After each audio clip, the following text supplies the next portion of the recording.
Expulsion annoncée à Chantenay-Saint-Imbert, c'est dans la Nièvre. À la fin de la trêve hivernale, en mars, une femme et son fils devront quitter la ferme qu'ils louent.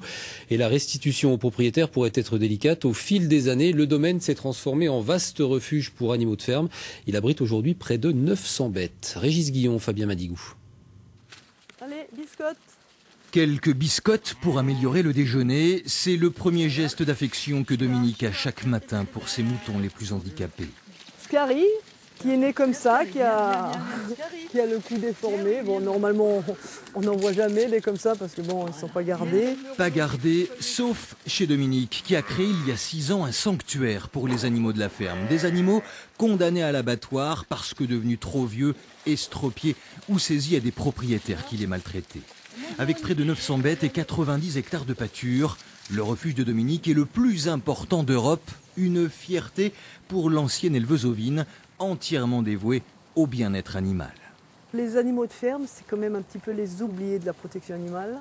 Le rôle, c'est de les accueillir ici et de leur permettre de terminer leur vie sereinement, paisiblement, sans aucune exploitation et finir leur vie de leur mort naturelle.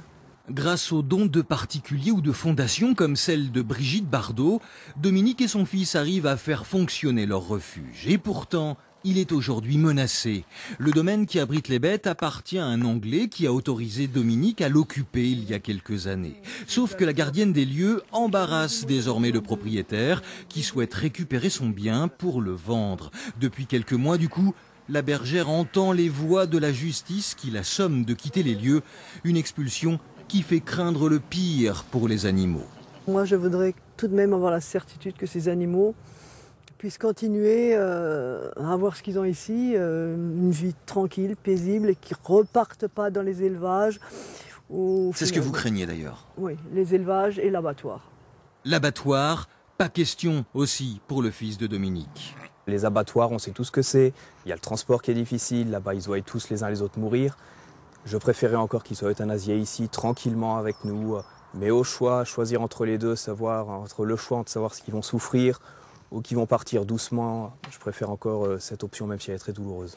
Dominique et son fils sont expulsables à compter du 17 mars. Leur seul espoir, un appel aux dons pour aider leur association à acheter le domaine dont le prix a été fixé à 170 000 €. Sinon, les animaux du refuge s'en iront eux aussi, mais vers un funeste destin.